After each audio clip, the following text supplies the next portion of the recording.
Hi everybody, my name is Casey. Welcome to my channel to those of you who are new, and welcome back to those who have been here before.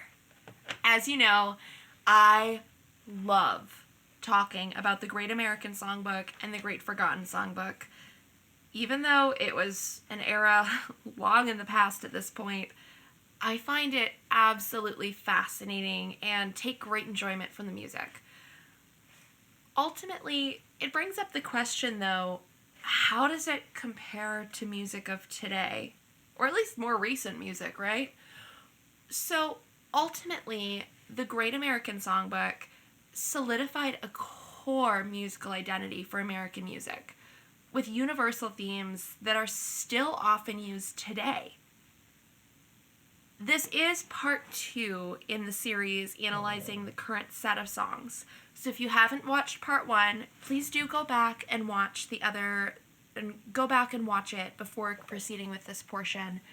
Otherwise, it might not make quite as much sense. Anyways, in the last video, we began reviewing 3 songs about women expecting their partners to front this lavish lifestyle.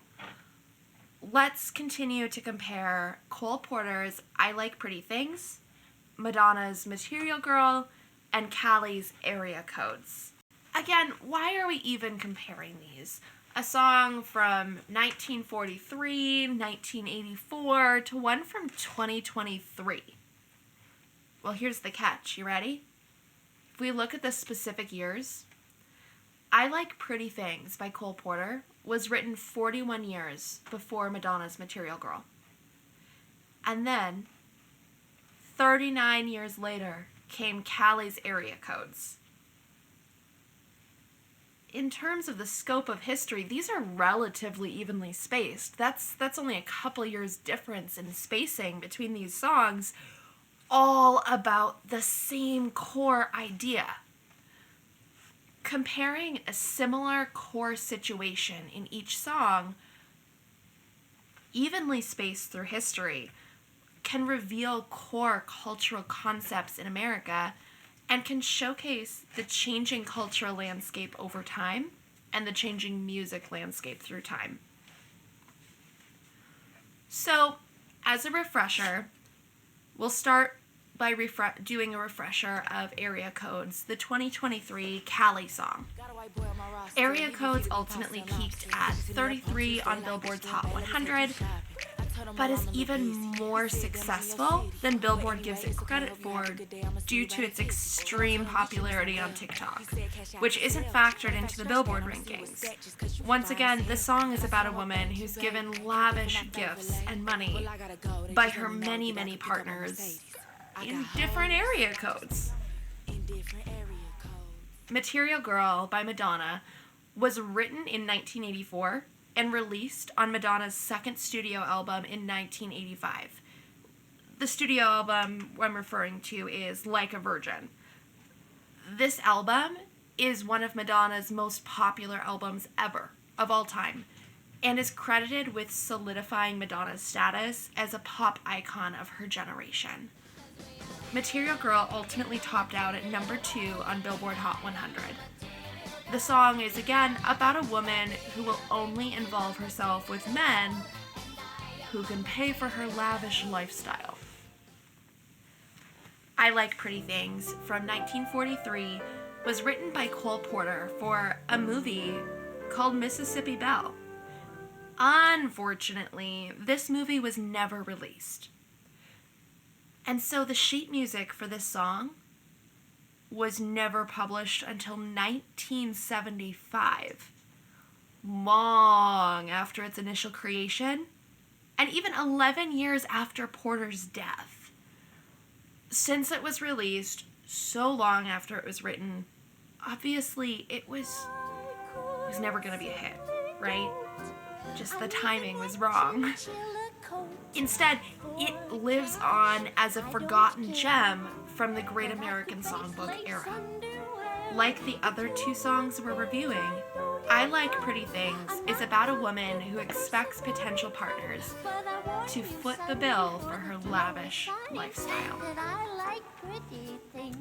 Common elements. Again, in the last video, we talked about what each of these songs did musically and lyrically.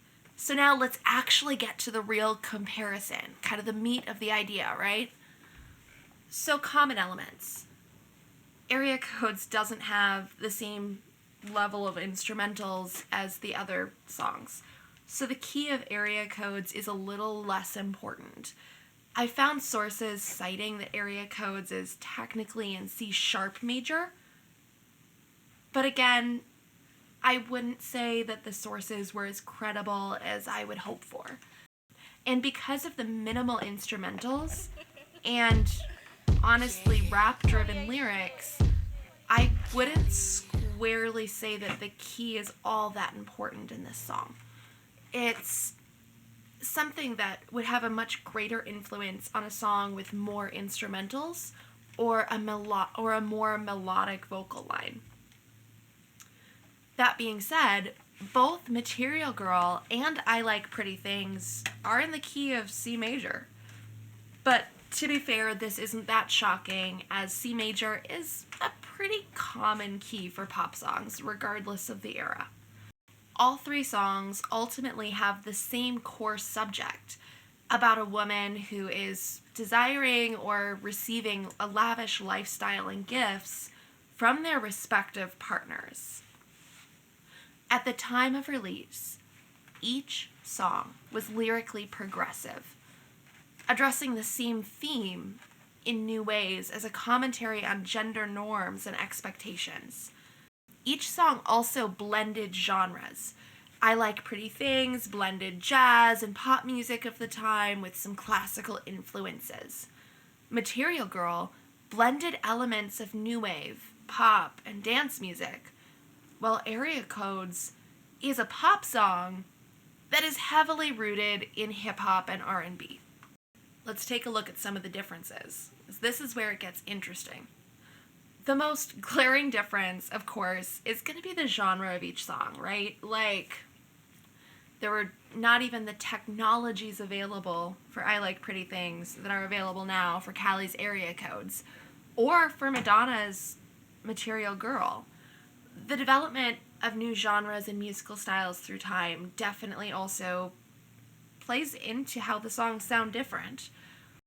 Ultimately, though, we are looking at the same core theme, and a lot of core musical concepts still hold regardless of genre. The thing that's really interesting is that in these three songs, each new iteration on this theme expresses different cultural norms surrounding the same topic. With each new iteration, additional influence and power are given to the protagonist of the song, reflecting cultural changes on how women are treated and viewed in society. Each song has a slightly different view of what would be considered luxury as well, revealing additional, more subtle cultural values of the time. In I Like Pretty Things, specific references include lace underwear, sparkling rings, pearls, diamonds, a big house, fur coats, bracelets, and silk sheets. Notice, even the items associated with this lavish lifestyle were items related to beauty or the home, which reflects women's supposed place in society at the time. And, not to mention that, but even expressing her desire for beautiful things to wear and for a nice house and nice home goods, that was considered asking for too much and having too intense of desires at the time. Crazy, right? It was considered shocking and rude that she would ask for these things, even though it was also a time that she couldn't go get them on her own without her potential husband, supplying them for her. It's important to note that The lyrics do also specifically mention that the protagonist is completely uninterested in having her own money, but is instead desiring fully for her future husband to support this lifestyle and provide all of these things for her. In Material Girl, honestly, there's less specific insight into the items that the protagonist of the song may desire. Instead, it insinuates a more general demand for a lavish lifestyle. The lyrics ultimately delve more into what is expected of her to live the lavish lifestyle or material lifestyle than what the specific benefits may be. This song is a little bit different because the more general approach of the song is likely due to the core emphasis on societal commentary as the meaning of the song. The lyrics still do indicate a desire to receive material possessions rather than the cash itself, though. In Area Codes, Kaliii mentions things like pasta and lobster and a Mercedes. But ultimately, the emphasis is that the protagonist of the song just wants cash. She wants money. Cash app or Zelle, right? And so she wants the straight up cash to buy whatever she wants and to fund her lifestyle, instead of being given specific presents that she's supposed to find desirable. It's important to note that when the partner in the songs offers to take her shopping, she says she's busy and turns him down until he offers a more appropriate gift of money. I find that absolutely fascinating because this is the first song that we've looked at out of these three where the protagonist of the song is able to actually control or have any level of power over the situation or what she's receiving. It's the first time that she is truly able to own her desires in full, decide what those may be, and decide the conditions she is or is not willing to fulfill to get them. The attitude in the lyrics of each of these songs also shifts over time to portray how women were viewed in society at the time of release. So in I Like Pretty Things, the protagonist of the song feels like she has to constantly prove and justify her choices to get what she wants. In Material Girl, the protagonist of the song is a little more matter-of-fact about what she does and what she wants. But here's the catch. She's resigned herself to accepting that her desires are based on what the world wants her to need, what the world wants her to want. They aren't even listed as her own innate desires, hence the lack of specificity and what exactly she wants out of all this. In Area Codes, the protagonist of the song is completely different from the prior two. She seems to feel almost empowered receiving these cash gifts and has made the active choice to manage her roster of men to get what she wants. Ultimately, each song was progressive at the time they were written, both lyrically and musically. Yet they all address the same core concept and situation. With similar cores to each song, the differences ultimately showcase the shift in how society values and views women, as well as what is actually viewed as a luxury lifestyle. Although it's common knowledge that the role of women in society has obviously shifted over time, reviewing the music through the ages provides a more concrete illustration of what this meant on a more individual level. Thank you so much for watching to the end of part 2 of this video. I know I found comparing these 3 songs absolutely fascinating. I mean, come on. There's 3 songs written like approximately 40 years apart from each other that all share the same core situation, the same core themes, and are able to show us the changes in the world through that time. How fascinating is that? Anyways, I hope you found it as interesting as I did. Thank you again for watching to the end of the second part. If you haven't watched part 1, please go do so. It dives in a little bit further into the music and lyrical aspects of each song. If you also enjoyed this video, don't forget to subscribe, hit that bell for notifications, and in the comments, let me know what you think. Like, what are your takes on each of these songs and how they compare?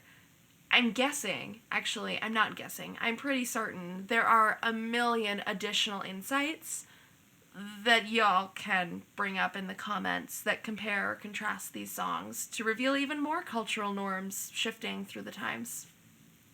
Anyways, thanks again for watching, and I hope you have an amazing rest of your day.